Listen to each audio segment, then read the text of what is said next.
जनवरी में रीटा शादी करके अपने ससुराल आई। अरे बहू, ये खिड़की में बैठी बैठी क्या देख रही है? बादल देख रही हूँ माँ जी। हाँ हाँ, जल्दी बादल आएंगे बारिश लेकर, और इस गर्मी से थोड़ी राहत भी मिलेगी। राहत? मुसीबत कहिए माँ जी, मुसीबत। अरे बारिश तो जरूरी है और मौसम अच्छा हो जाएगा, हर तरफ हरियाली छा जाएगी, गर्मी से राहत मिलेगी, नदियाँ बहेंगी और हम रिमझिम बारिश का मजा लेंगे, पकोड़े भुट्टे खाएंगे। इसमें मुसीबत कैसी? नहीं वो माँ जी, कीचड़ हो जाता है ना, कपड़े भी नहीं सूखते, हर तरफ सीलन लग जाती है। अब कुछ परेशानी तो हर मौसम में होती है बहू, लेकिन हर मौसम जरूरी भी तो है ना। अब इन्हें कैसे बताऊं मैं? दरअसल रीटा ने अपना एक राज अपने ससुराल वालों से छुपा कर रखा था, जो अब सबके सामने खुलने वाला था। आ गया बेटा, मैं सोच ही रहा था कि बारिश शुरू हो उसके पहले तुम आ जाओ। अरे बाबूजी, मैं तो लैपटॉप के कारण जल्दी आया, वरना पहली बारिश में भीगने का तो मज़ा ही अलग है। ये ले बेटा, चाय पी ले। अरे माँ, रीटा कहाँ है? 2 घंटे से कमरे में ही है, लगता है नींद आ गई होगी। लो, आ गई बारिश। अमित, माँ जी और बाबूजी खिड़की से बारिश के मजे ले रहे थे, तभी रीटा बाहर आती है। अरे ये क्या कर रहे हैं आप लोग? बंद कीजिए खिड़की, बंद कीजिए। अरे बहू, इतना अच्छा मौसम है, बारिश की बूंदें अंदर आ रही है ठंडी हवा के साथ, खिड़की क्यों बंद कर रही हो? माँ जी, बारिश की वजह से ना सब खराब हो जाएगा, और पहली बारिश में तो एसिड भी मिला होता है, हमें इन्फेक्शन हो गया तो। अरे बहू, मैं तो सालों से पहली बारिश में नहाता आया हूँ, कोई इन्फेक्शन नहीं होता, अरे बस मजा आता है। नहीं बाबूजी, प्लीज खिड़की बंद रहने दो ना। अच्छा, एक शर्त पर बंद रखेंगे कि तुम गर्मा गर्म पकौड़े बना के खिलाओगी। अभी लाती हूँ, आप जो कहेंगे वो बनाऊंगी, लेकिन खिड़की मत खोलना। ये बहू कुछ अजीब बर्ताव नहीं कर रही? अरे छोड़ो ना, होगा कुछ, तुम तो बस पकोड़े खाओ। रीटा की अजीब बातों पर पहले किसी ने ध्यान नहीं दिया, लेकिन धीरे धीरे सबको एहसास हुआ कि कुछ तो गड़बड़ है। सुनिए ना, आज ऑफिस मत जाइए। अरे जाना जरूरी है रीटा, आज एक इम्पोर्टेंट मीटिंग है। देखिए ना, बारिश आने वाली है। आज सुबह सुबह बड़ी रोमांटिक हो रही है। चलो ठीक है, मैं बॉस को बोल देता हूँ कि तबीयत ठीक नहीं, तो आज मैं नहीं आऊंगा। फिर हम दोनों बारिश में लॉन्ग ड्राइव पर चलेंगे, लेक पर जाकर भीगेंगे और भुट्टे खाएंगे। हाँ? नहीं, बाहर नहीं जाना। एक काम करो, आप ऑफिस ही जाओ। अरे कमाल है, अभी तो इतना रोक रही थी। नहीं, आप जाओ ऑफिस। अजीब है यार। बहू देख, बारिश आ गई, मैंने छत पर कपड़े सुखाए थे, जल्दी से निकाल ले तो। माँ जी, आप ही निकाल लो ना। अरे मेरे घुटनों में तेज दर्द है बहू, बार बार नहीं जा सकती, तुम चली जाओ ना। नहीं माँ जी, मैं नहीं जाऊंगी छत पर। हैं? क्यों नहीं जाओगी?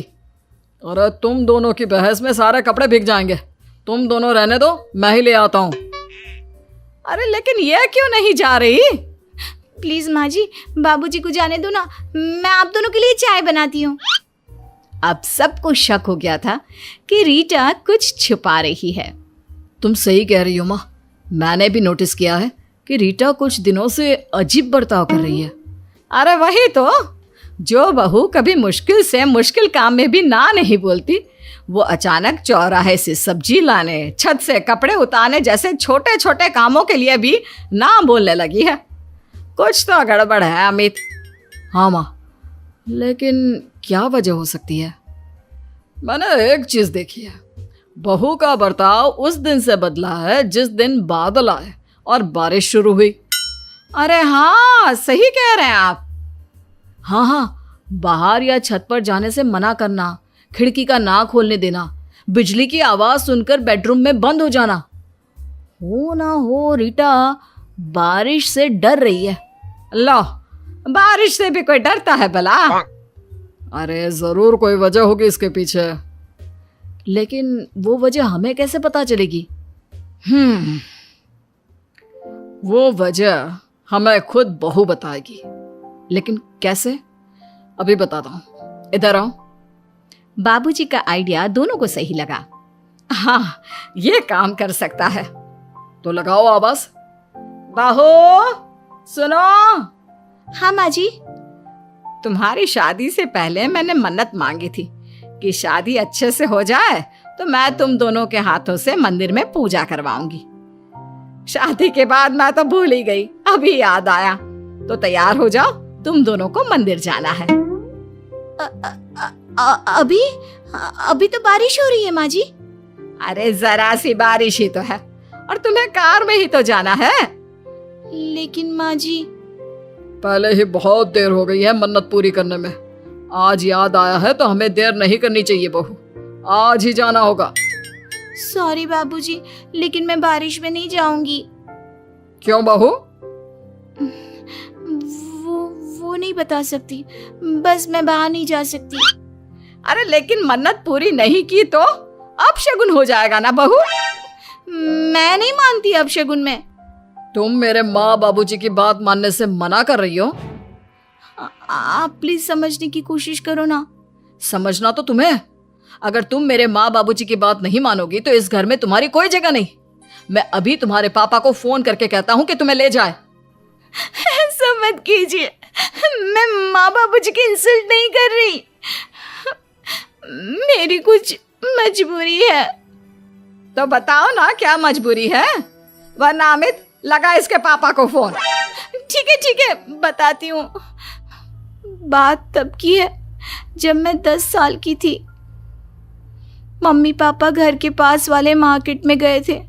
मैं घर में अकेली थी। तभी काले काले बादल आ गए और तेज बारिश शुरू हो गई। लाइट भी चली गई और बिजली कड़कने की तेज आवाज आई। मैं बहुत डर गई, तो छाता लेकर मम्मी पापा के पास जाने के लिए घर से निकली। तभी तेज आंधी आई और मेरा छाता उड़ गया। मैं छाता पकड़ने गई तो रास्ता भटक गई। इतनी बारिश थी कि कुछ दिखाई भी नहीं दे रहा था। मैं बहुत डर गई थी। मुझे लगा मैं अब कभी घर नहीं जा पाऊंगी। मैं पापा पापा चिल्लाकर रोने लगी। 2 घंटे बाद पापा मुझे ढूंढते हुए वहां आए। आज भी मुझे डरावने सपने आते हैं बारिश के, इसलिए मैं बारिश से इतना डरती हूँ, हिम्मत ही नहीं होती बाहर जाने की। अरे बहू, ऐसा था तो हमें बताया क्यों नहीं? बाबूजी, जब मैंने किसी को बारिश से डरने की बात बताई तो सबने मुझे पागल कह के मेरा मजाक उड़ाया। इसलिए माँ ने मना किया था कि ससुराल में ये बात किसी को पता ना चले। आप लोग भी अब मुझे पागल समझ रहे होंगे ना? अरे कैसी बात कर रही है बहू, इसमें कौन सी बड़ी बात है। सब किसी न किसी चीज से डरते ही हैं। अमित को हाथी से बहुत डर लगता है, पता है? तुम्हारी ये दबंग सास अंधेरे से डरती है। हाँ और तुम्हारे ये बाबूजी जो बड़े शेर बने घूमते हैं ना, छोटा सा चूहा देखकर पलंग पर चढ़ जाते हैं। लेकिन अब मन्नत कैसे पूरी करेंगे? अरे कोई मन्नत है ही नहीं तो पूरी क्यों करेंगे? क्या मतलब? मतलब ये कि हमें समझ में आ गया था कि तुम बारिश से घबरा रही हो, इसीलिए उसकी वजह जानने के लिए बाबूजी ने ये प्लान बनाया था। सॉरी बहू, तुम्हें रुला दिया हमने। नहीं बाबूजी, सॉरी तो मुझे कहना चाहिए। आप लोग मेरा परिवार हैं। मुझे आपको सब सच बता देना चाहिए था पहले ही। चलो अब ये छोड़ो, लेकिन बहू तुम्हारे साथ जो हुआ वो बचपन की बात है, लेकिन जिंदगी भर ऐसे डरने से काम नहीं चलेगा ना। तुम्हें अपने डर पर काबू पाना होगा। हाँ बहू, हम सबके साथ बाहर चलो। जरा भी बिना डरे बारिश को महसूस करो। जब बारिश की बूंदें चेहरे पर लगती है ना तो कितना अच्छा लगता है। नहीं, कुछ हो गया तो? अरे कुछ नहीं होगा। क्या तुम मुझ पर भरोसा करती हो? ये कहकर अमित ने रीटा की तरफ अपना हाथ बढ़ाया 2 पल डरने के बाद रीटा ने उसका हाथ थाम लिया और चारों बारिश में भीगने आंगन में आ गए। और जैसे ही बारिश की बूंदें रीटा के चेहरे पर गिरी, उसका डर दिमाग से निकल गया। कितनी ठंडी बूंदें हैं, मैं तो सालों से भीगी नहीं। मजा आ रहा है ना बहू? हाँ माँ जी, बहुत मजा आ रहा है। तो चले भुट्टा खाने? नहीं, आज यहीं भीगेंगे और मैं पकौड़े बनाऊंगी। थैंक यू बाबूजी, माँ जी, आप सबने मेरा सालों पुराना डर भगा दिया। अगर परिवार का साथ मिले तो इंसान हर डर से जीत सकता है। सुरुचि ने प्रवचन सुन सुन के प्रतिज्ञा ले ली थी कि अब वो कोई भी पाप नहीं करेगी, सबसे अच्छे से बात करेगी, किसी के साथ बुरा नहीं करेगी। बहू, ये मच्छर तेरे गाल पे कब से बैठा है? अरे काट लिया तो गाल गुलाब की तरह लाल कर देगा। बैठे रहने दो माँ जी, उसे आराम करना होगा। उसने मेरे गाल को अपना घर समझ लिया है, तो मैं उसे बेघर क्यों करूं? अरे ज्ञान की बारिश बाद में करना, अपने गाल का मच्छर हटा ले। मलेरिया हो गया तो तुझे आराम करना पड़ेगा। माँ जी, डेंगू मलेरिया तो सांसारिक बीमारियां हैं, हमें इनसे ऊपर ही तो उठना है ना। अरे बेटा, इनसे आदमी ऊपर ही उठ जाता है। क्या हुआ? काट लिया। अरे मैंने तो कहा ही था, मार देना था उसको। नहीं नहीं माँ जी, उसे भोजन करना था, मैंने उसे पोषण दिया है, मुझसे पुण्य का काम हुआ है। अरे उड़ रहा है टुनटुना के, ताली बजा के मार दे वरना फिर काट खाएगा। नहीं नहीं माँ जी, जीव हत्या करना पाप है। मैंने एक बार व्हाट्सएप पे एक उपदेश पढ़ा था, मच्छर आपको काटे ये उसका जुनून है, उसके बाद आप खुजाओ ये आपका सुकून है। लेकिन कभी मच्छर को मारना मत, क्योंकि उसकी रगों में आपका ही खून है।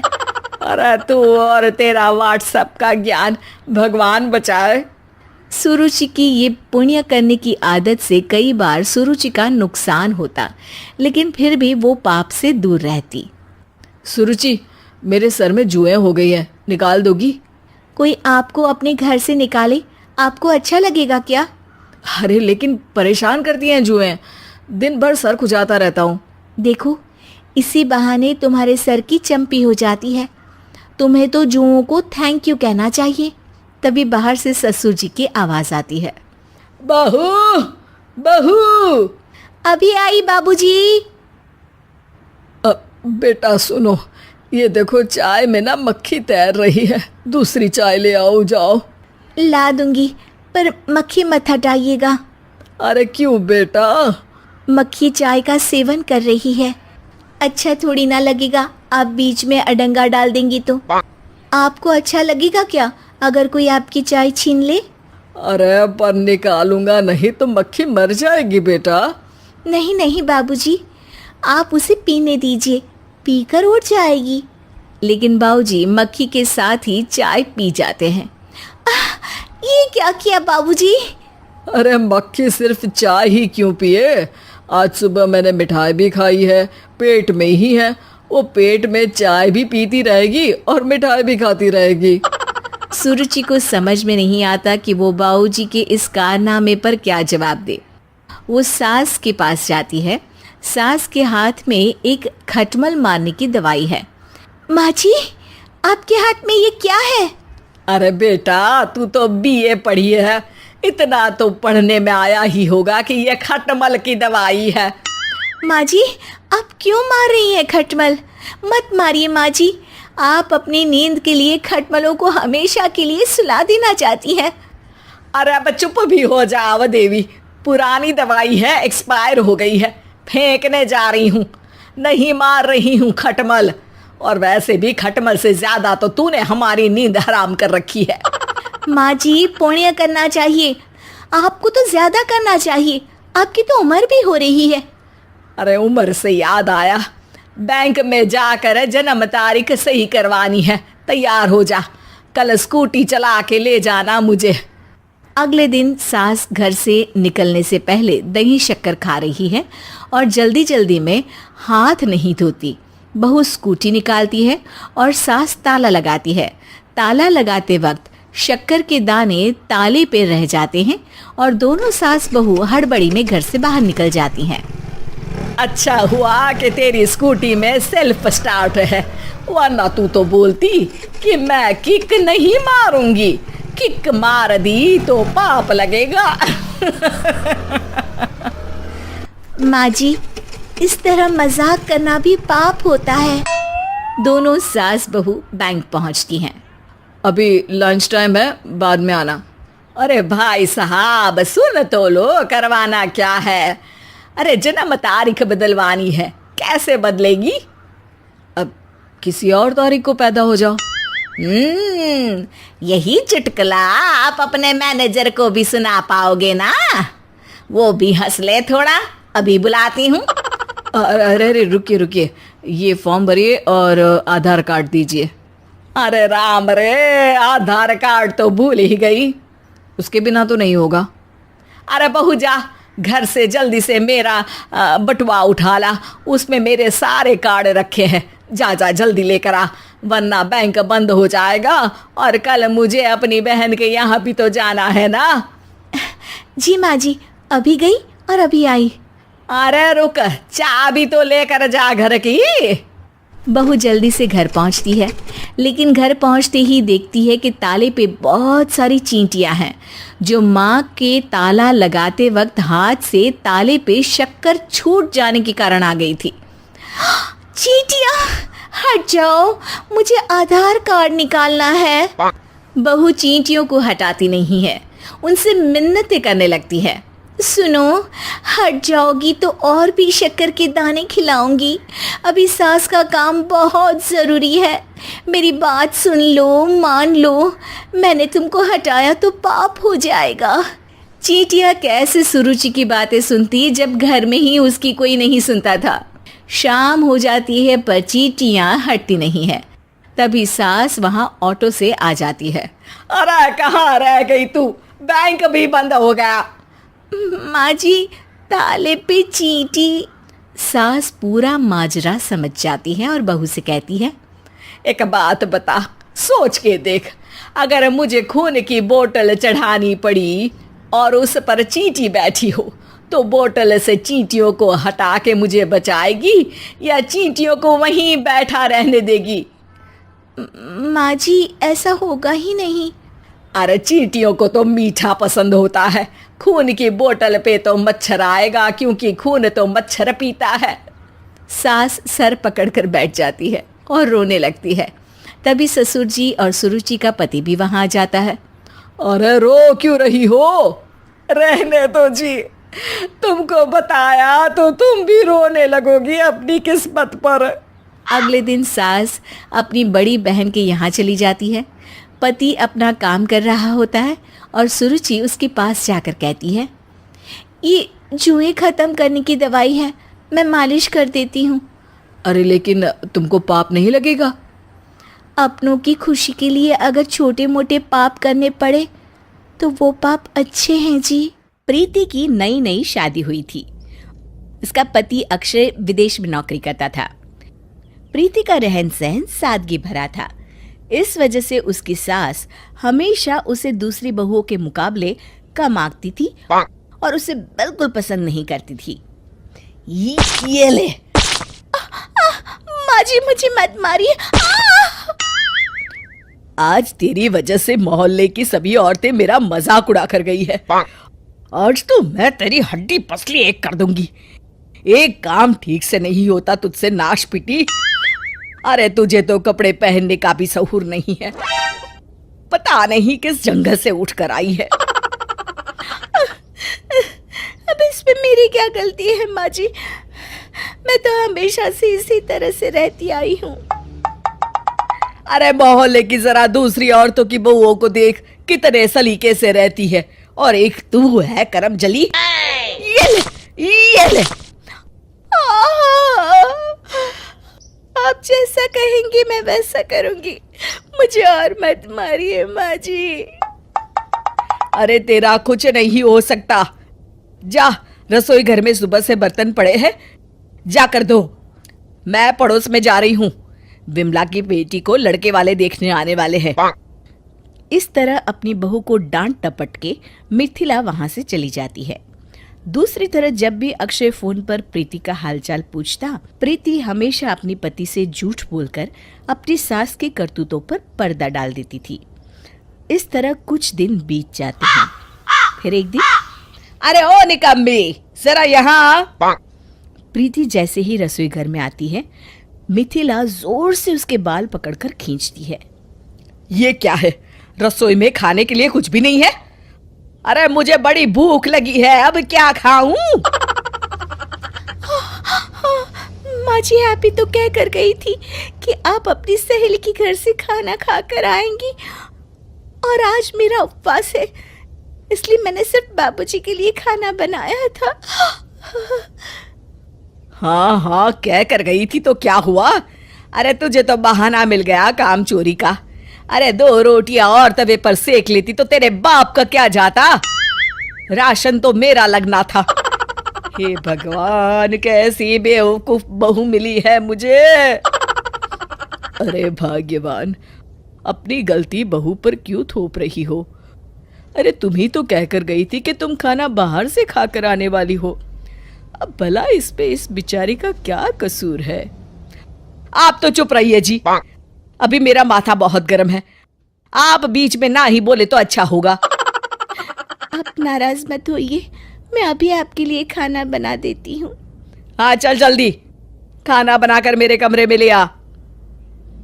मिथिला अपने कमरे में चली जाती है। कुछ दिनों के बाद अक्षय का फोन आता है। आप कैसे हैं जी? अरे मैं तो बहुत अच्छा हूँ। एक बहुत बड़ी खुशखबरी है, मुझे यहाँ ग्रीन कार्ड मिल गया है।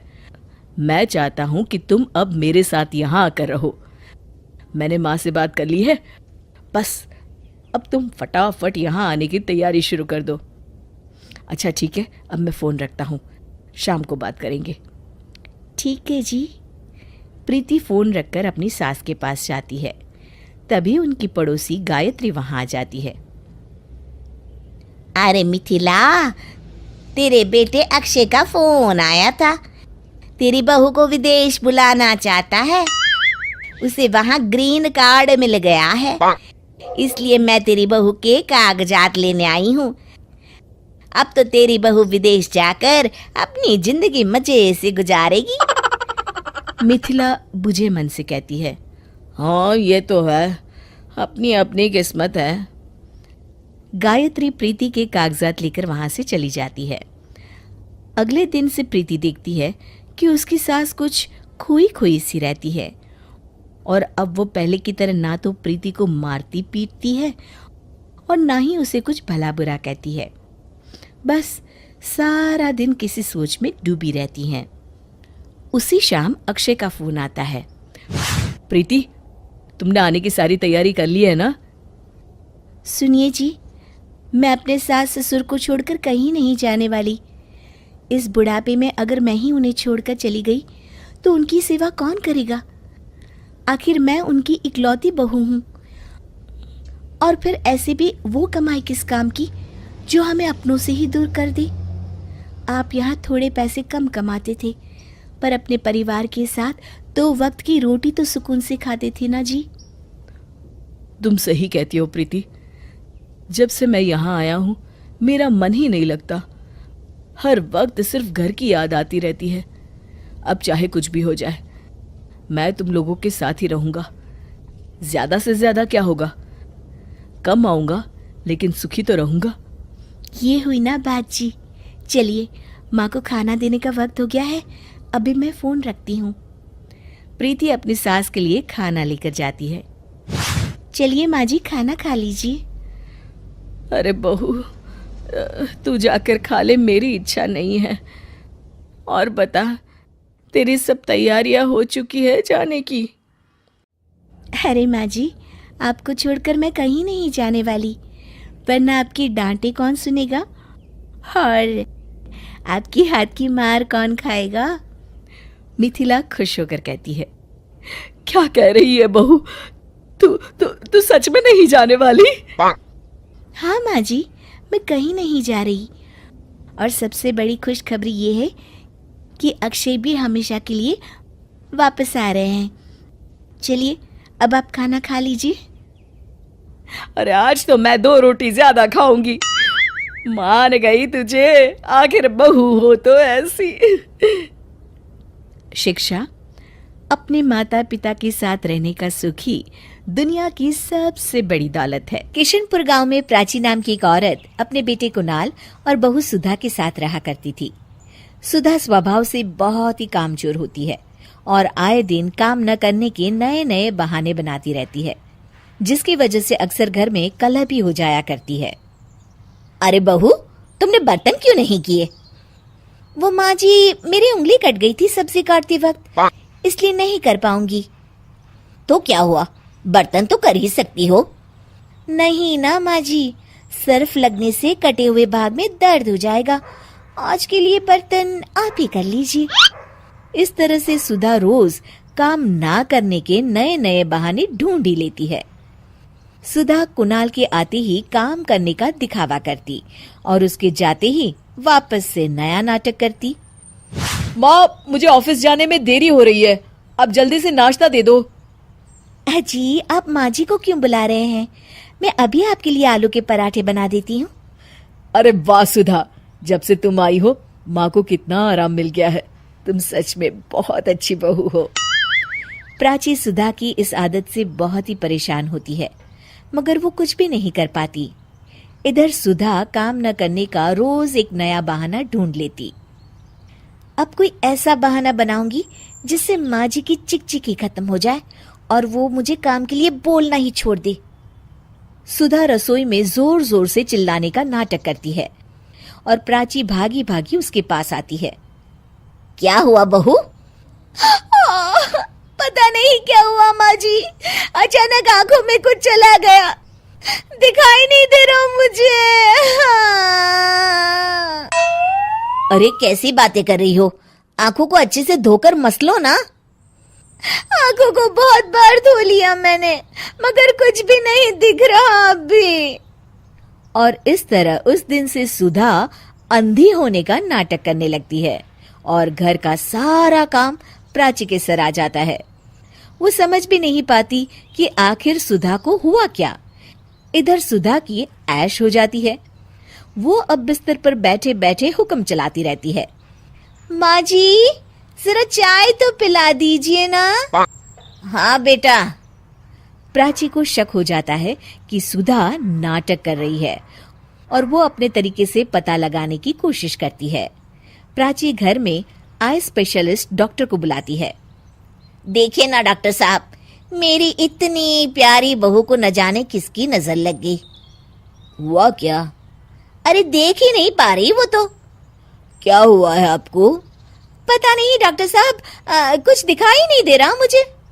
ठीक है, मैं चेकअप करता हूँ। क्या हुआ है इसे?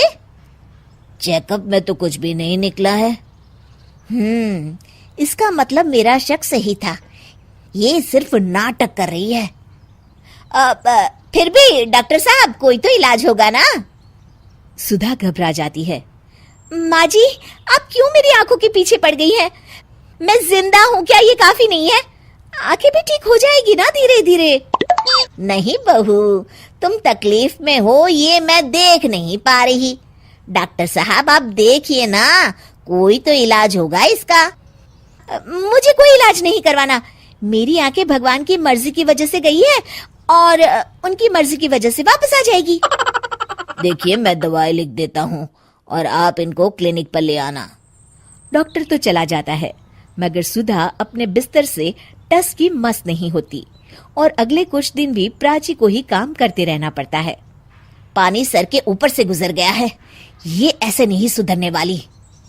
कुछ दिनों बाद प्राची कुछ काम से घर से बाहर गई होती है। हे भगवान, बहुत तेज भूख लगी है, पता नहीं माँ जी कब तक वापस लौटेगी। तब तक अपने लिए कुछ बना ही लेती हूँ।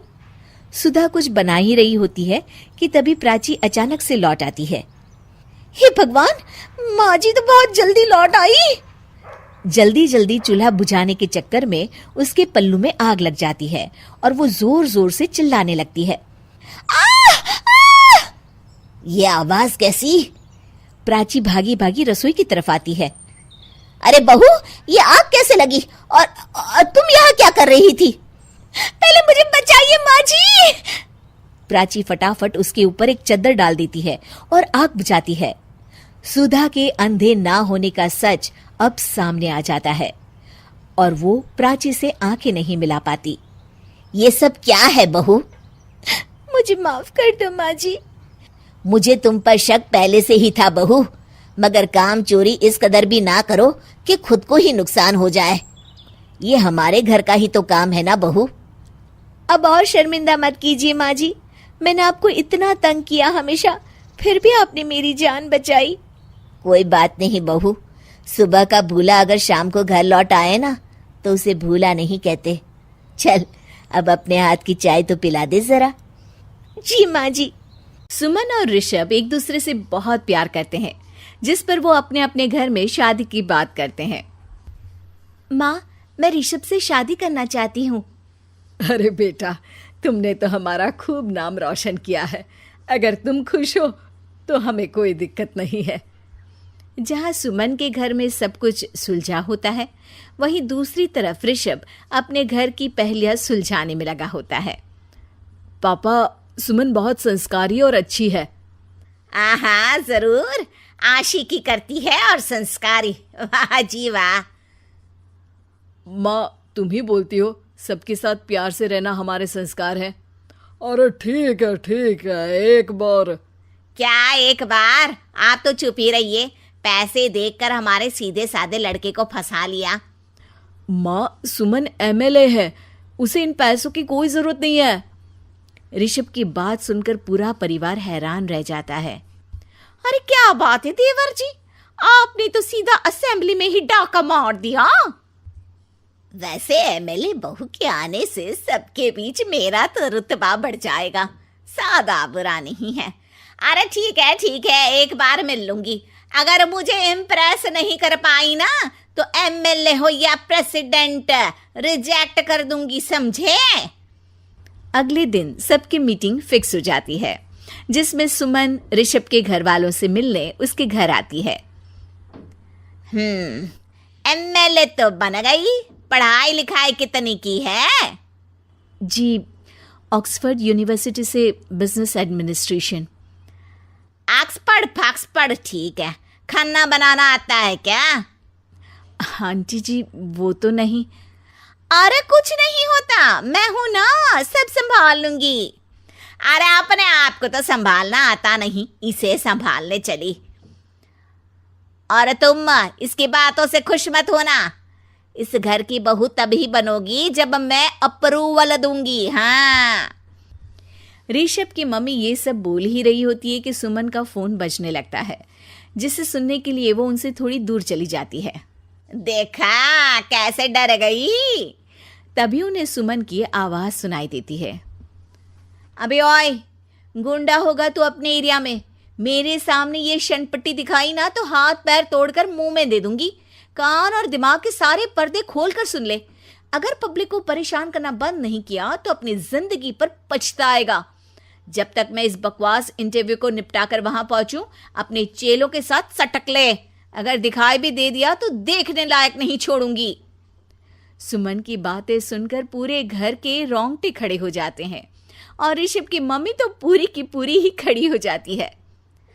सबने देखा कौन डर रहा है और कौन डरा रहा है। आंटी जी, आपको और कुछ पूछना है क्या? सालों में पहली बार जुबान बंद हुई है, थोड़ी देर ऐसे ही रहने दो ना, हमें रिश्ता मंजूर है। इस पर सुमन वहां से चली जाती है और उसके जाते ही ऋषभ का पूरा परिवार बहुत तेज हंसने लगता है। क्यों मम्मी जी, उसे खाना बनाना तो आता ही नहीं? अरे तुम्हें बहुत मजे आ रहे हैं, पूरी जलता अंगारा है। जब यहाँ आकर सबके पीछे आग लगाएगी ना तब पता चलेगा। ऋषभ अपनी शादी से बहुत खुश होता है, इसीलिए किसी को कुछ नहीं बोलता और देखते ही देखते कुछ दिनों में धूमधाम के साथ दोनों की शादी हो जाती है। ससुराल पहुंचकर सुमन घर में सबका दिल जीत लेती है, लेकिन उसकी सास अभी भी उसे उतना ही नापसंद करती है। एक सुबह सुमन अपनी सास के पास चाय लेकर जाती है। मम्मी जी चाय। सास चाय का कप हाथ में पकड़ती है तो सुमन का फोन बज जाता है, जिस पर वो फोन पर बातें करने लगती है। हाँ चाय? नहीं नहीं, हाँ जहर दे दो। अरे रुको भाई, अभी शादी हुई है, थोड़े दिन बाद खत्म करते हैं ना। सुमन की बातें सुनकर उसकी सास की सांसें ही थम जाती है। वो मन ही मन सोचती है, भगवान, मेरी तुम्हारे साथ कौन सी दुश्मनी थी जो इसे यहाँ मेरी जान देने के लिए भेज दिया। अब क्या हुआ मम्मी जी, आपने चाय नहीं पी? आज से मैंने चाय पीना छोड़ दिया। इस पर सास तो उठकर वहां से चली जाती है, लेकिन सुमन वहीं खड़ी रहती है, कुछ समझ नहीं पाती। तभी उसकी भाभी भी वहां आ जाती है। आहा, तुमने तो मम्मी जी की अच्छी खटिया खड़ी की है। इतने साल मुझे बहुत परेशान किया, अब आई खुद की बारी। अरे पर मैंने क्या किया? अरे रिश्ते वाले दिन तुमने फोन पर जो बात की थी, मम्मी जी अभी उस डर से बाहर निकली भी नहीं थी और आज फिर तुम्हें फोन पर बात करते हुए सुन लिया। अरे तौबा तौबा, मेरा ऐसा कोई इरादा नहीं था। वो तो मेरे काम में कुछ ऐसे लोग मिल जाते हैं जिनसे इस तरह की बात करनी पड़ती है। अरे वो जो भी हो, मुझे तो बड़ा मजा आ रहा है। अपनी भाभी की बात सुनकर सुमन बहुत परेशान हो जाती है और सबको सच बताने के लिए एक जगह इकट्ठा करती है। अरे क्या हुआ, सबको यहाँ क्यों बुलाया? मम्मी जी, मेरा आपको परेशान करने का कोई इरादा नहीं था। पहले मैं एक गुंडे से बात कर रही थी जो मुझे धमकी देकर पब्लिक को बहुत परेशान कर रहा था, और अभी मैं अपने सेक्रेटरी से बात कर रही थी जिसने पहले पूछा कि मैंने चाय पी। जब मैंने मना किया, फिर जहर की बात चूहों के लिए हुई थी। ऑफिस में बहुत चूहे हो गए हैं ना, और आखिर में एक गुंडे के केस की बात थी जिसमें मैंने बोला कि अभी मेरी शादी हुई है, इसलिए थोड़े टाइम बाद उसका केस खत्म करते हैं। हाँ आश, अब मतलब कि अब मैं चाय पी सकती हूँ? हाँ हाँ, मेरी ड्रामा क्वीन।